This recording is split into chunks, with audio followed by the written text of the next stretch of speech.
간접적으로 지금 상황에 대해서 듣고 있습니다. 간접적인 형태로 모종의 소통 창구가 마련이 돼서 소통이 시작됐다. 저하고 가장 편하게 연락할 수 있는 사람일 겁니다.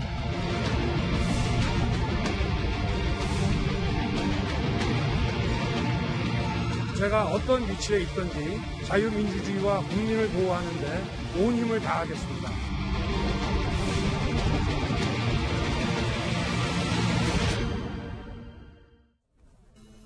예. 6.25 8인데 먼저 위의 얘기부터 좀 해보겠습니다. 퇴임 이후 별다른 움직임도 없고 심지어 정계 입문조차 선언하지 않았던 이른바 집콕 중인 윤석열 전 검찰총장인데요. 윤 전 총장의 이런 분위기 속에서도 지지율 상승세는 꽤 거침이 없습니다. 화면부터 좀 만나보도록 하겠습니다. 여기 최근 여론조사, 그러니까 지난주 금요일과 토요일 이틀간 실시된 여론조사에서 지난주 초에 32.4%에서 윤 전 총장 37.2%가 됐고 이재명 지사 24.1%에서 거의 수평 이동을 해서 24.2%가 됐습니다. 이현정 의원님, 네. 격차도 좀 이제 1, 2위 격차도 좀 있는 것 같은데 그렇죠. 정치의 지읒자도 윤 전 총장 입으로 직접 안 꺼냈는데 이 상승세는 우리가 어떻게 평가하면 될까요? 뭐 어떤 분들은 매일 열심히 다니시는데 지지율은 내려가고 있고 또 지금 집 밖에 안 나오는 윤 전 총장은 지금 지지율이 올라가고 있는데 저는 뭐 나훈아 현상 비슷한 거 아닌가 싶어요. 나훈아 씨가 공연 한번 하고 나면 또 인기가 있다가 바로 또 칩돌을 들어가지 않습니까? 이 안에 또 신비주의적인 현상도 있을 겁니다. 이제 본인이 계속적으로 어떤 메시지를 발신할 경우에 이제 여러 가지 평가가 있고 논쟁의 거리가 있는데 지금 윤 전 총장은 나갈 때 그다음에 이제 인터뷰한 거 그다음에 이제 일부 언론과 인터뷰한 거 그 이상은 없는 거거든요. 근데 한편으로 보면 윤 총장이 사실 나가면서 중요하게 이야기했던 게 뭐냐 하면 이제 공정에 대한 문제거든요. 그것도 헌법 정신에 대한 문제입니다.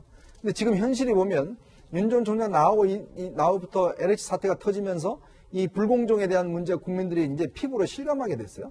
또 그동안 이야기했던 검찰이 왜 수사를 안 하느냐 도대체. 왜 이 검찰을 자꾸 하느냐. 이 문제가 이제 현실로 나타나고 있는 거 아니겠습니까?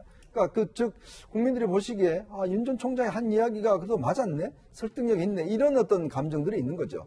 이제 그렇기 때문에 그것에 대한 반작용으로 저는 지금 지지율이 상당히 올라가고 있다라는 생각이 드는데 문제는 이제 앞으로 뭐 언제까지 집권은 못할 겁니다. 언젠가는 이제 나오셔야 될 거고 집에만 계속 있을 수 없고 그렇게 되면 이제 하나의 메시지가 발신이 되면 그것에 대한 논쟁이 붙고 하면은 뭐 찬반 양론이 갈리겠지만 지금은 굉장히 신비주의적인 그런 저는 지지율을 올리고 있다 이렇게 분석을 하고 있습니다.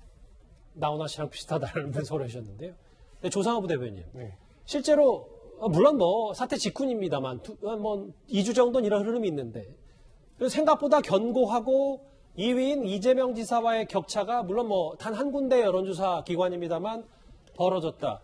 이것도 좀 간단치 않은 건 아닌지 모르겠어요. 뭐 일단은 이재명 지사하고의 지지율은 벌어졌는데 이재명 지사도 조금 올랐거든요. 그러니까 뭐 특별히 그런 부분에 의미가 있다기보다 윤석열 총장이 현재 아주 굉장히 영리한 행보를 하고 있다. 왜냐면 이제 영리한 행보. 왜냐면 1년 넘게 이런 윤석열 전 총장이 대권 후보군에 들어가 있었어요. 그러니까 국민 모두에게는 대권 후보로서의 어떤 각인된 이미지가 분명히 있습니다. 근데 본인이 굉장히 자신 없는 분야에서는 메시지를 전혀 안 내거든요. 특별히 본인이 자신 있는 분야에서만 딱 메시지를 내고 이른바 정중동하는 자세를 지키면서 이제 이른바 아까 뭐 의원님께서 얘기하신 것처럼 신비주의까지 이렇게 좀 자제하고 있다는 거죠. 이게 사실은 정치인이 본인이 정치적 출사표를 던지고 난 다음에 외부 행보를 자제하는 것만큼 힘든 일이 없다고 합니다. 근데 본인이 굉장히 그런 부분에서 자제하고 있으면서 나름 실수하지 않는 거죠. 근데 그 과정, 그 사이에 여권에는 굉장히 많은 악재들이 터졌습니다. 그래서 그 악재들에 대한 반사 이익도 좀 누리고 있는 것 같고요. 그래서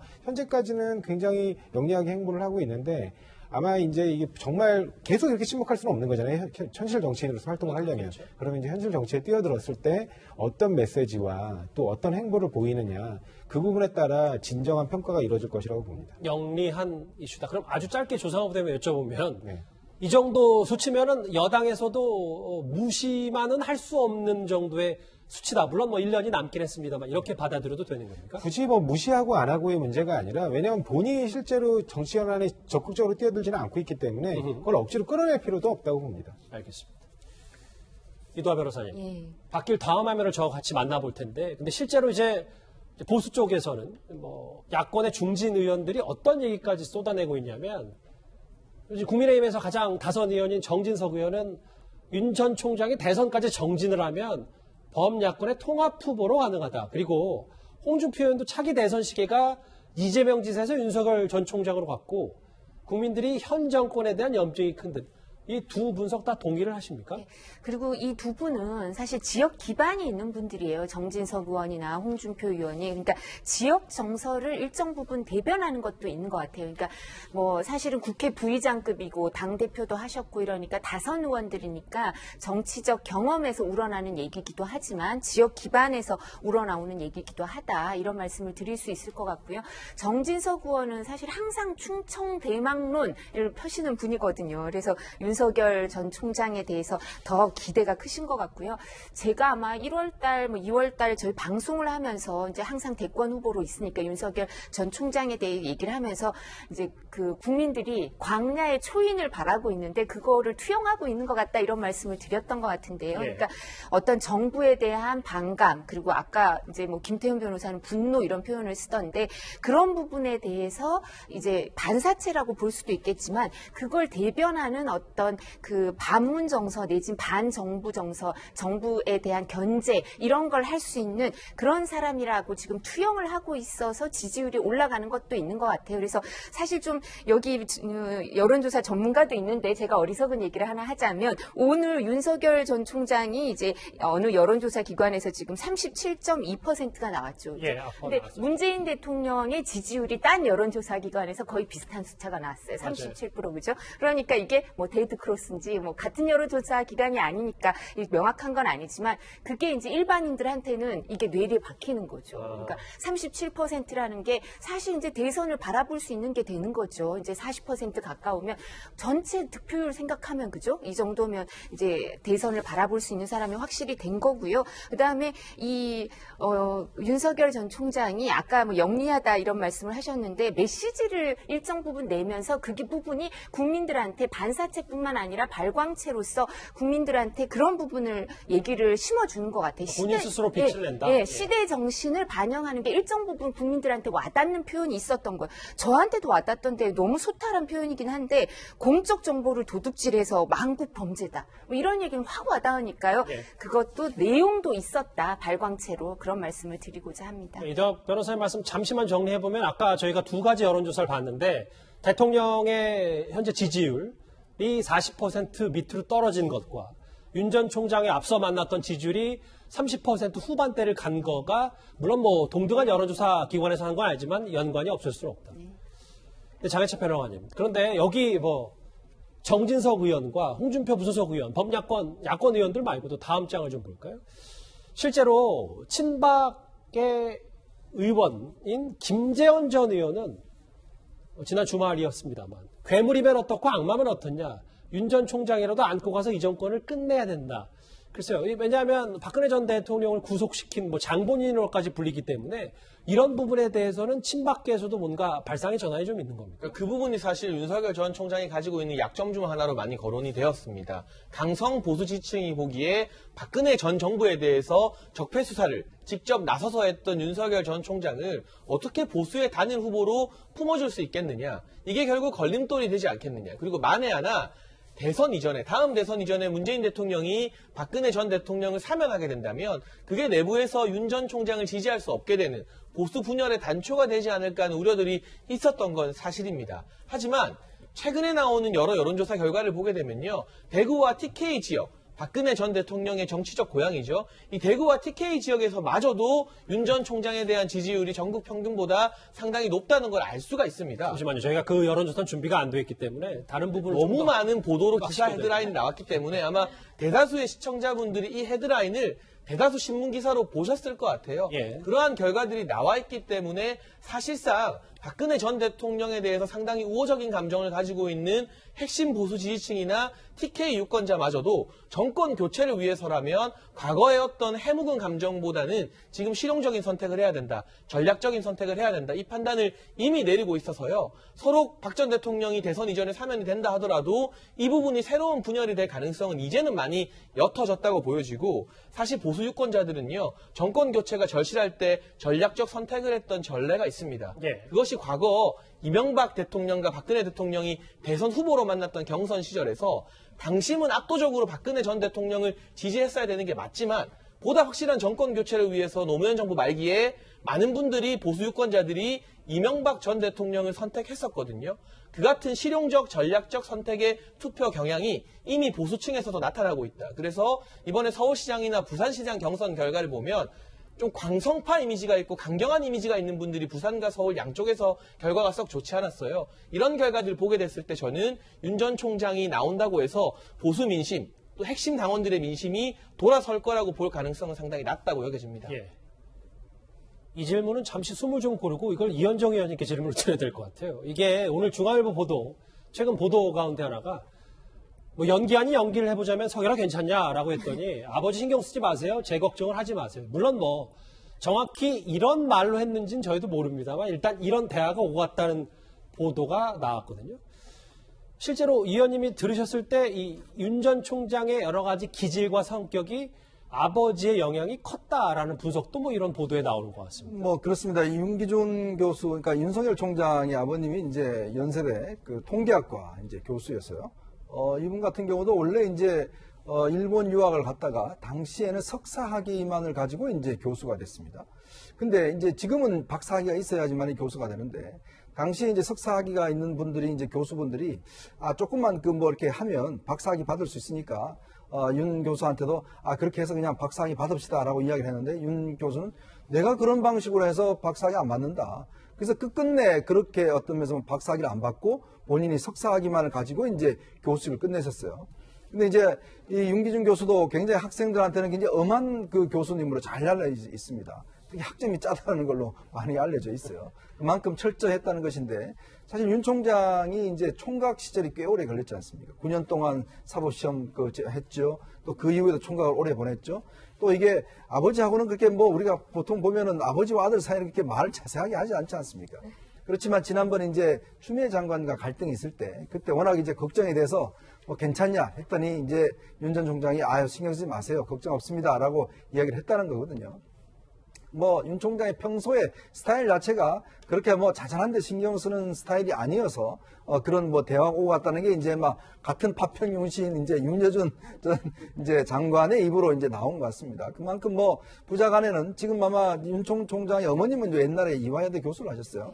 지금 또 여동생이 한 명 있고, 예. 이제 아마 이제 윤 전 총장에 대한 이제 향보에 대해서 아마 아버지도 많은 고민들 또 걱정들 많이 하실 겁니다. 예. 워낙 지금 지지율 급상승 중이기 때문에 가족 얘기까지 이렇게 보도 내용까지 저희가 한번 짧게 인용을 해봤습니다. 제가 곧바로 이어지는 주제에서 서울시장 보궐선거 얘기도 제대로 좀 해보겠지만요. LH 사태와 윤석열 전 총장의 지지율 급상승, 이게 지금 서울시장 선거의 최대 화두임은 분명해 보입니다. 그런데 야권 후보들끼리도 연일 윤 전 총장을 언급하면서 윤석열 마케팅이 본격적으로 시작됐습니다. 저는 단일화에 대한 국민의 염원과 지지를 선거 후에 윤석열 총장을 포함하는 더 큰 이번으로 만들어 국민의 기대에 보답하고자 합니다. 저는 윤석열 총장을 포함하여 야권이 크게 합치는데 몸을 바칠 것입니다. 나는 안철수 대표가 윤석열 전 총장하고 어떤 교감을 했는지 모르지만 내가 보기에는 아무런 교감도 없이 지금 단일화 막판에 불리한 여건에 처하니까 자기 나름대로의 힘을 좀 발휘해 보려고 그런 얘기를 하지 않았나 이렇게 생각해요.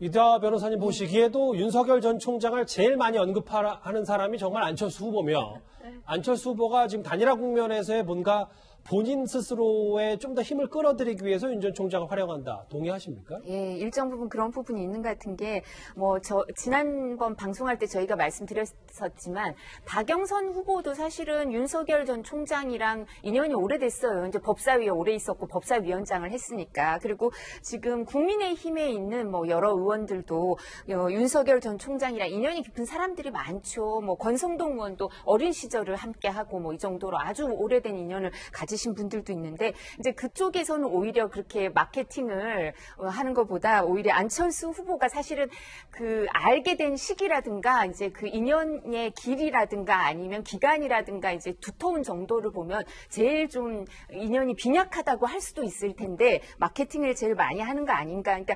제3지대라는 생각을 계속 하고 있는 것 같아요. 안철수 후보는. 그러니까 안철수 후보 입장에서는 국민의당은 한 3석밖에 없고 그렇기 때문에 이제 큰 계획을 그렸을 때 제3지대를 만들어야 된다 이런 생각도 있고요. 그뿐만 아니라 보궐선거에 있어서도 영향이 있을 거라고 생각하고 윤석열 전 총장이 그것보다 더 단기적으로는 후보 단일화 문제죠. 범야권 후보 단일화를 할 때 지금 윤석열 전 총장 그다음에 LH 사태 이렇게 하고 나서는 그 오세훈 후보가 더 올라가는 추세거든요. 그러니까 이런 과정에서 본인의 존재감 그다음에 이런 보궐선거 후보 단일화에 있어서 이제 활용하려고 하는 의지가 더 클 수밖에 없지 않나. 그리고 활용할 수 있는 좋은 요소라고 생각을 하고 있는 것 같습니다.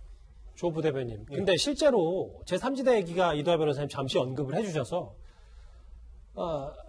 지난주에 짚어봤던 여론조사 결과에도 제3세력으로 윤 전 총장이 출사표를 던져도 찍겠다. 물론 찍지 않겠다도 많습니다. 찍겠다는 의견도 45%가 넘었었거든요. 사실 저거는 지지도 내지 선호도 조사라서요. 왜냐하면 제3지대라는 건 결국에는 지금의 여야 구도하에 또 다른 세력이 만들어진다는 것인데 지금 윤석열 총장의 경우에 일반적으로 보수 야권의 후보라고 인식되고 있거든요. 그렇게 되면 결국에는 보수 야권이 분열하는 구도로 해석될 수밖에 없습니다. 그때 과연 저 지지율이 그대로 나올 것이냐, 그건 한번 지켜봐야 되거든요. 예. 특히 이번에 오세훈 후보조차도 그런 언급을 했더라고요. 안철수 후보로 단일화가 돼서 안철수 후보가 서울시장이 되고, 그래서 안철수 후보와 그 윤석열 전 총장이 같이 제3세력을 만드는 경우에 국민의힘은 분열을 거치면서 재앙적 상황이 온다. 왜냐하면 국민의힘에서 일정 부분 조직이 이제 따라 나가게 되고 그러다 보면 국민의힘에서 후보를 안 낼 것이냐 결국에 또 내게 될 거거든요. 그렇게 되면 이 3자 구도로 가게 됐을 때 특히 보수 야권이 분열했을 때 현재 정부 여당 그 진보의 어떤 축을 이루고 있는 정부 여당을 이길 수 있느냐 그 부분에 대해서 오세훈 후보조차도 부정적으로 본 거죠. 그래서 이 실제로 제3세력이 성공하는지 왜냐하면 특히 제3세력 같은 경우는 기존 정치 세력을 끌어안지 않고 독자적으로 생존하기 어려운 상황에서 또 기존 정치 세력을 끌어안았을 경우에 또 정치적인 새로움이 떨어질 수도 있거든요. 그래서 과거에도 매번 실패해왔지 않습니까? 그래서 이번에도 그렇게 제3세력이 성공할 수 있는지에 대해서 많은 정치평론가들도 좀 회의적으로 바라보는 것 같고 좀 쉽지 않은 길이라고 봅니다. 예. 별다른 정치 행보 없이도 지금 지지율 상승세를 이어가고 있는 윤석열 전 총장 얘기해봤습니다.